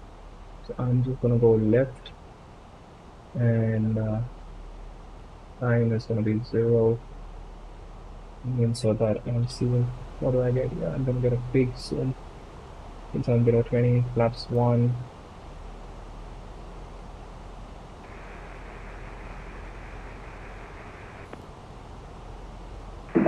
Traffic, Juliet Zulu Lima, lining up on 07. Oh, there's a departure traffic as well.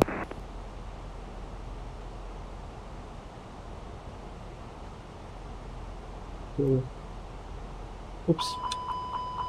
Air traffic, Juliet Zulu Lima, rolling Bombay 07, vacating west, VFR, operating in the vicinity of Los Angeles. Guess who the departure is? I have no idea. I cannot recognize the voice here. But I'm hoping, yeah, it is one of us. You guys are pretty active in this side of the FE. Let's do a speed check.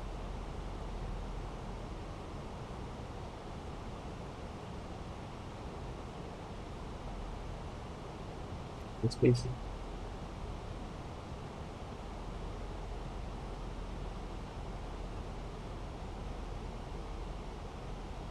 Let's get one, and somebody else is just taken off. I don't know if you guys have been able to see that.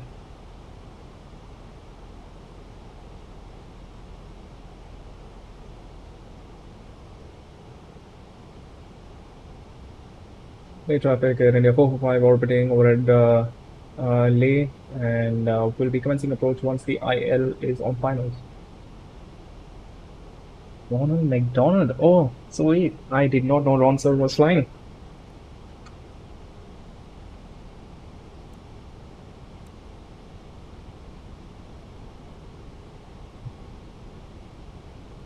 Alright, terrain please. Terrain your side and my side. We are below the valley. And oh yeah, I did not discuss one threat. On this approach, it is very common to get a terrain warning. And if we do end up getting a terrain warning, if we are certain that the terrain warning is spurious and we are well clear of the terrain, and or maybe we're making a turn rather soon, we are going to disregard it. However, if we do hear it and if it is not briefed or you feel it is not safe, we are going to discontinue the approach, and we are going to carry out the pull of toga. Air traffic Juliet to the Lima 1 mile west of VS the -800 field, operating on the western side of the Load for river, the from now set hold 1500. speed. Please clear that.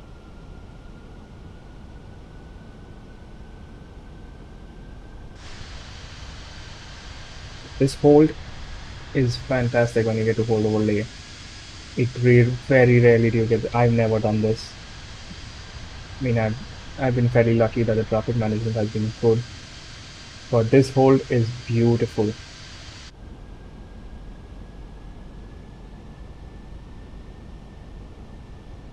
So Ronnie, the man from NZ, he is the man from NZ. I don't know what hour of the day it is there, but I think I'm expecting it to be very late in the evening there.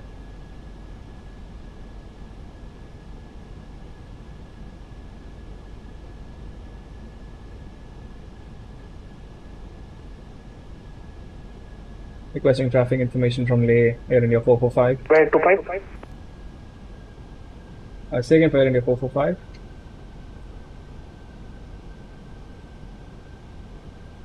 Yeah, for 6 Mike, we are turning for finals for runway 07.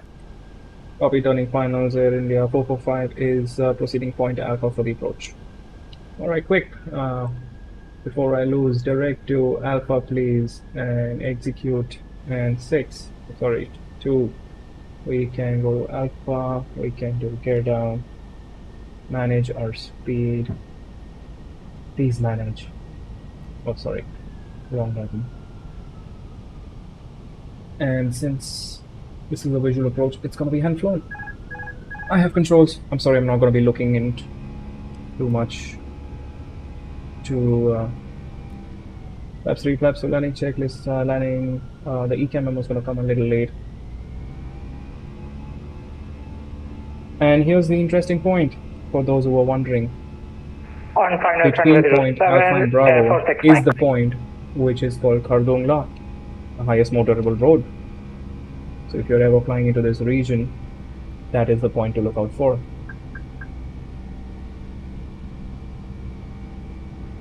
Alright, it's 295 followed by C. And let's start descending.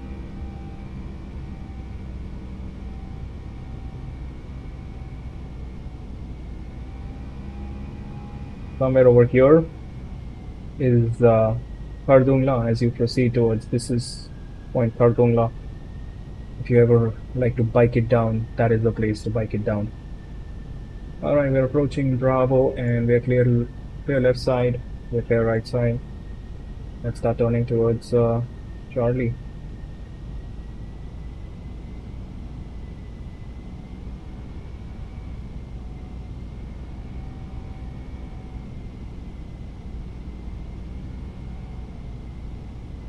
Terrain ahead.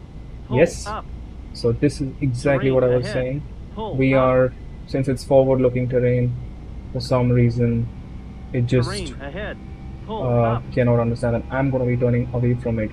That is not where I'm headed. Terrain ahead. Pull up. I'm going to say disregard, and I'm going to verify Terrain that ahead. Pull up. with the FO as well. Terrain ahead. Pull up. Beat 'em Terrain out on the ahead. road. Pull up. I've done that. Terrain ahead. Pull up. That is not where I'm heading Terrain now. ahead. Pull up. Yeah, for 6 Mike, vacate runway Alright, well, let's get 07. with the set, Pull setting runway track. Terrain ahead. Pull up. We're approaching point Charlie. We're looking good. Terrain We're a ahead. little below Pull profile, up. but we are visual. Terrain ahead. Pull up. Feet towards Delta. And we will get a beautiful view of the Indus Valley. The desolate climate of this place is what makes it so amazing. This valley that is there, I mean, it used to be everything used to be water at some point of time, and there used to be like rivers flowing, but thanks to the whole change in the climate, It's become so desolate now. Alright, we're at Delta. We can make wide turns now, and we can have a look at the airfield that's gonna pop up somewhere over there.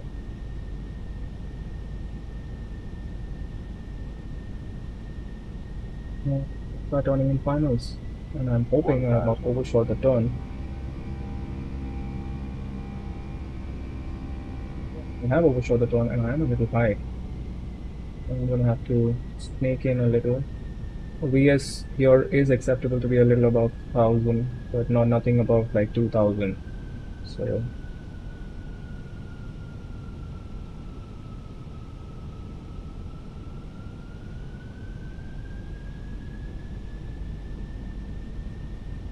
for some reason I could have made a wider turn.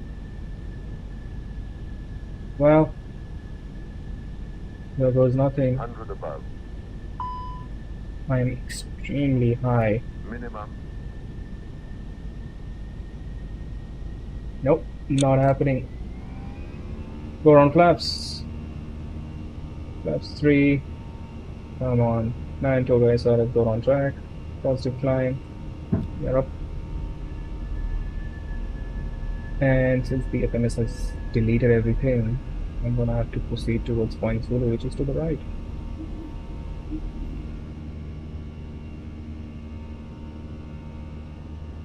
And proceed to lay and join hold.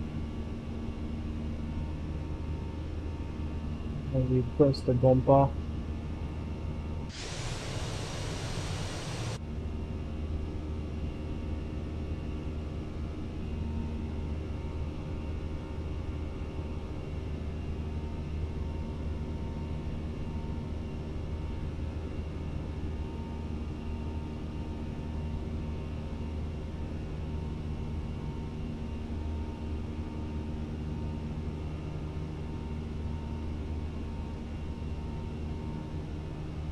And this is unfortunate. I can't do anything about it because we've got I don't have high altitude landing on this airplane.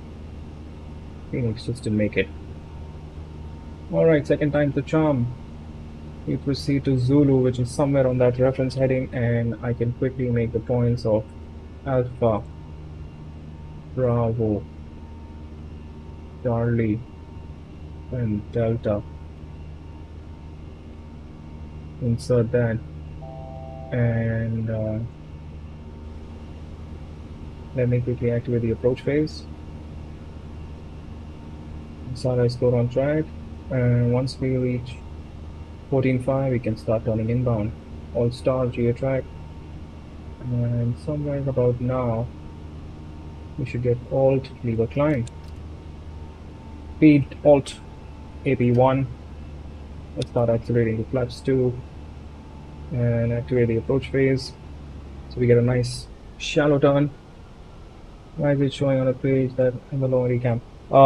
That will oh, I pressed it, I think. Alright, we are back here. We can make a right turn, so let's pull the heading.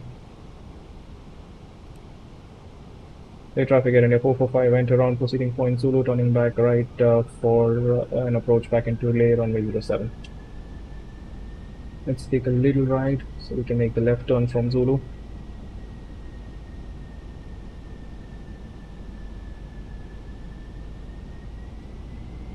Terrain ahead. Pull up. All the points there, I Terrain just ahead. made them. Pull up. Are you kidding me? Terrain Hey. ahead. Pull up. The Terrain Hmm. ahead. Pull up. insert 2. I know. Starting to turn left. Terrain ahead. Pull up. Now we can go direct. Terrain ahead. How Pull far? up. The other way, please.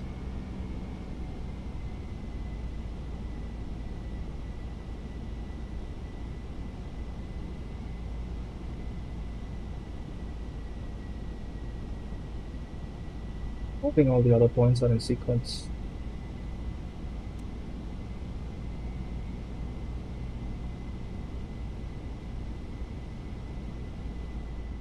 Terrain ahead. Pull up. Juliet to the Lima, final runway 07 for guide approach number 1. Terrain ahead. Pull up. While it's Terrain fairly ahead. clear in this side of Pull the up. turn. Terrain ahead. Pull up. Terrain ahead. Pull up. Terrain ahead. Pull up. Terrain ahead. Pull up. Alright, we have all the points with us. Nav is looking good. Terrain ahead. Pull up. We are at 14.5, which is the required altitude for Leh. Terrain ahead. Pull up. Once you approach again Leh, we will start configuring again.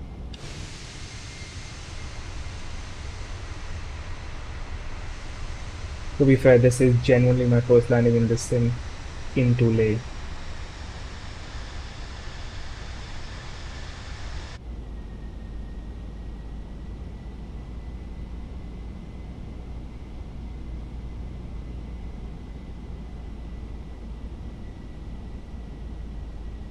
Approaching Alpha.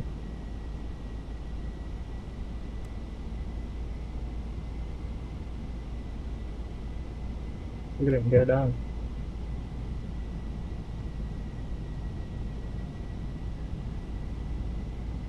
EFOB is an amber, but I'm gonna make a change to that. I'm gonna reduce this from 2.6 to 2.2 and redesignate my alternate to Amritsar. That gives me a chance for another approach. Flaps 3.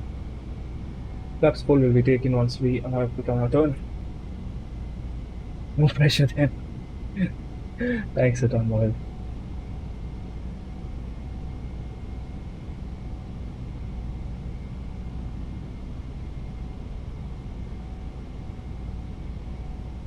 Alright, so since I have not put in the altitudes, I will have to reference them on my own.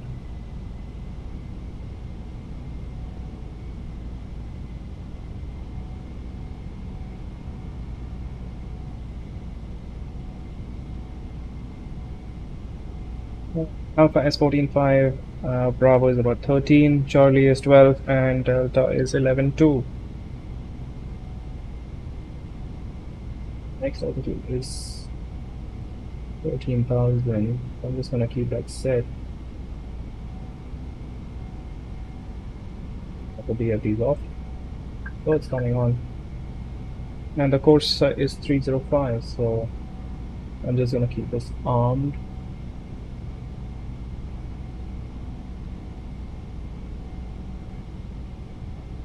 Alright, visual approach and flying.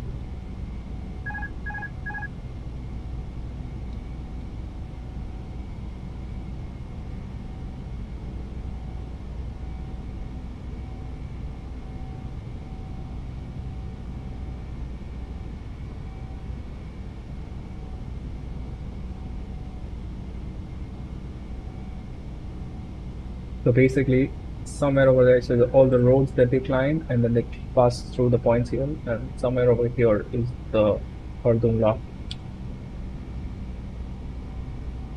Alright, crossing lane VOR, or correction, crossing number 25, descending to 13, flaps full, landing checklist, landing correction. Landing memo is not count but has been cross-checked.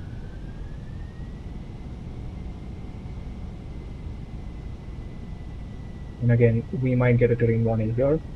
The next reference heading is 210, so I'm just going to keep that set.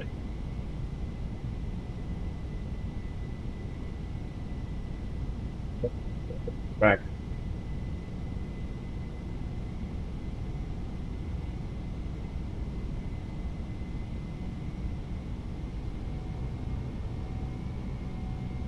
I haven't checked. Alright, let me just quickly buzz them.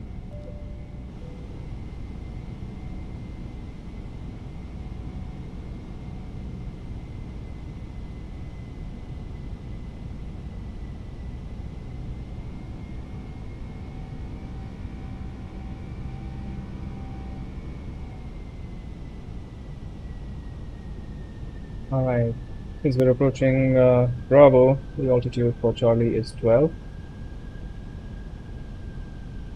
And we can start turning in for Charlie. And it's not a very deep turn onto Charlie.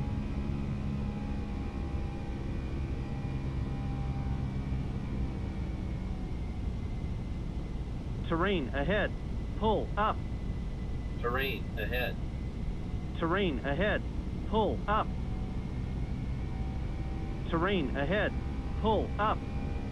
Disregarding as usual and turning away from terrain. Terrain ahead. Pull up. Terrain ahead. Pull up. This is Charlie. The final approach Terrain ahead. towards Delta is Pull up. 120. Terrain I'm just ahead. going to be setting Pull that. up. Terrain ahead. Pull up. We are at Charlie. We can start turning in for Terrain ahead. Delta. Pull up. And remember, this can be a slightly late turn to adjust on profile. Terrain And ahead. the next altitude is Pull up. 11.2 as well.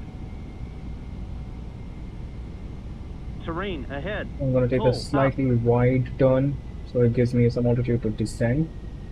Because Terrain I did ahead. not end up descending Pull too up. well last time.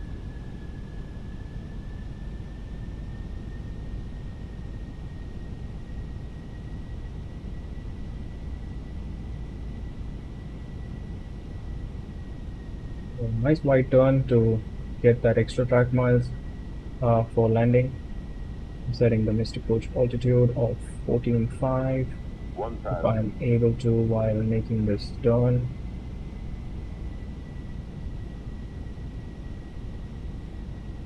Reference heading is, well, this is looking much better.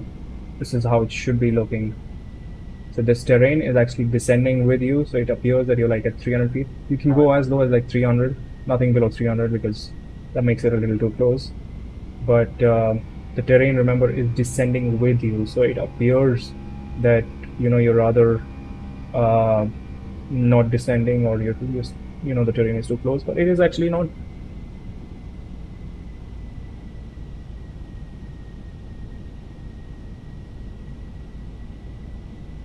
Above.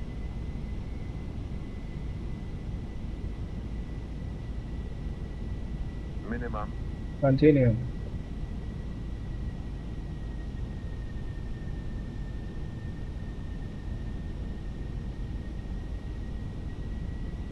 Too low. Terrain. We're gone. Too low. There comes terrain. the DX-12. Too low. Terrain. 40. Too low. Terrain. 30. 20. Retard. Retard.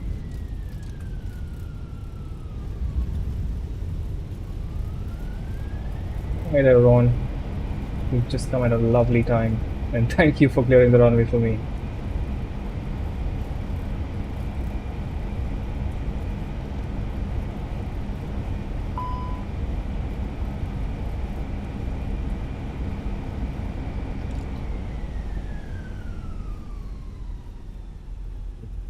This exit. Welcome to Leh. Thank you so much, Ritvik. Sorry for the delay. I had to go around. I totally misjudged the profile on that.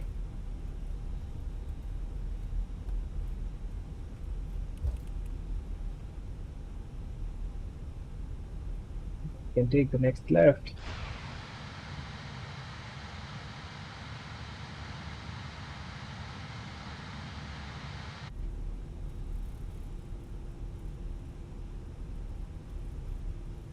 See the cabin altitude climbing. That is the fact.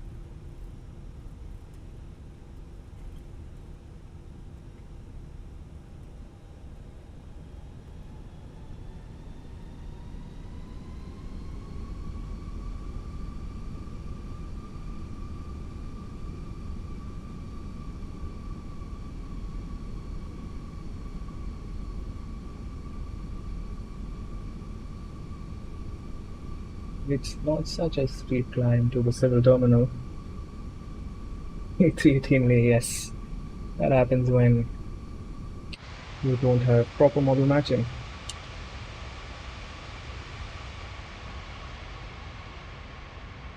There's one way to fix that.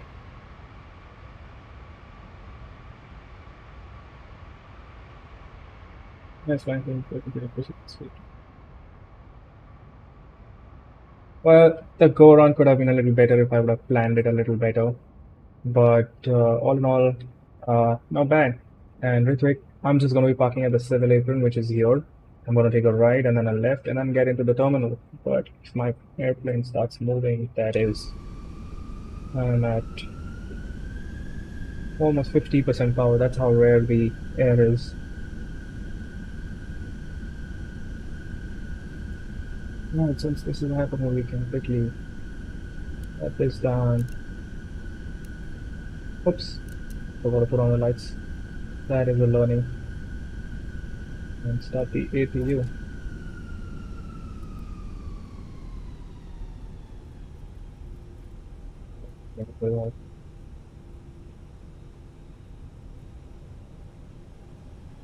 Oh, keep the turn coming.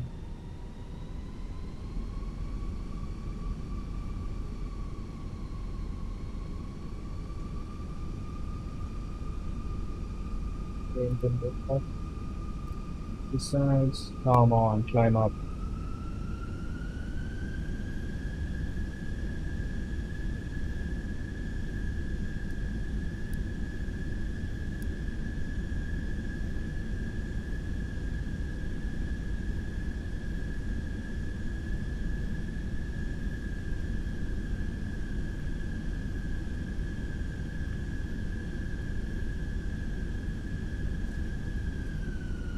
Well, you don't really require so much power, let's be practical.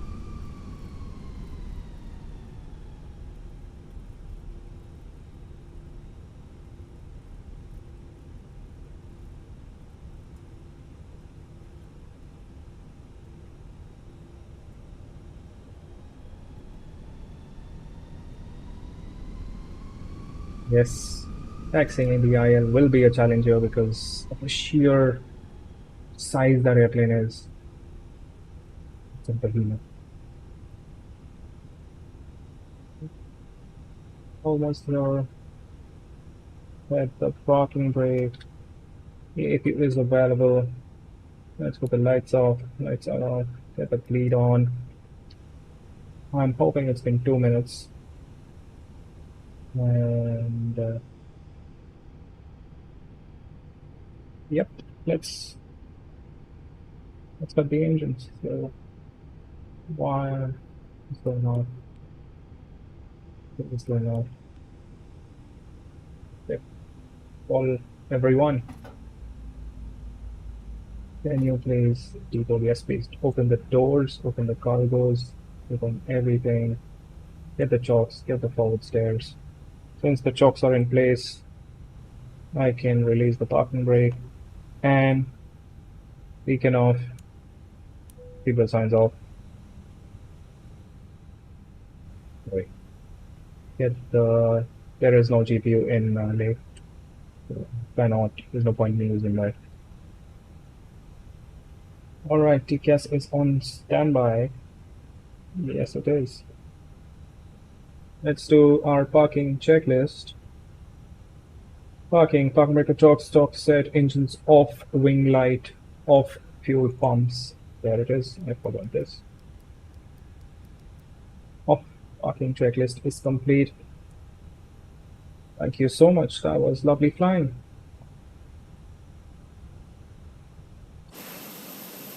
If only I could fix the textures.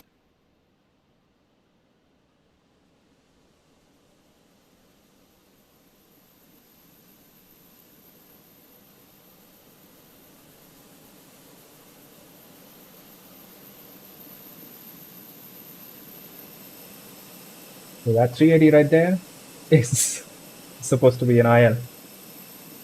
Interesting. Thank you so much, folks, for joining in. Thanks, all these guys. You guys are too good. And I will see you guys in the next one. Thanks a ton and see you next time. Bye bye.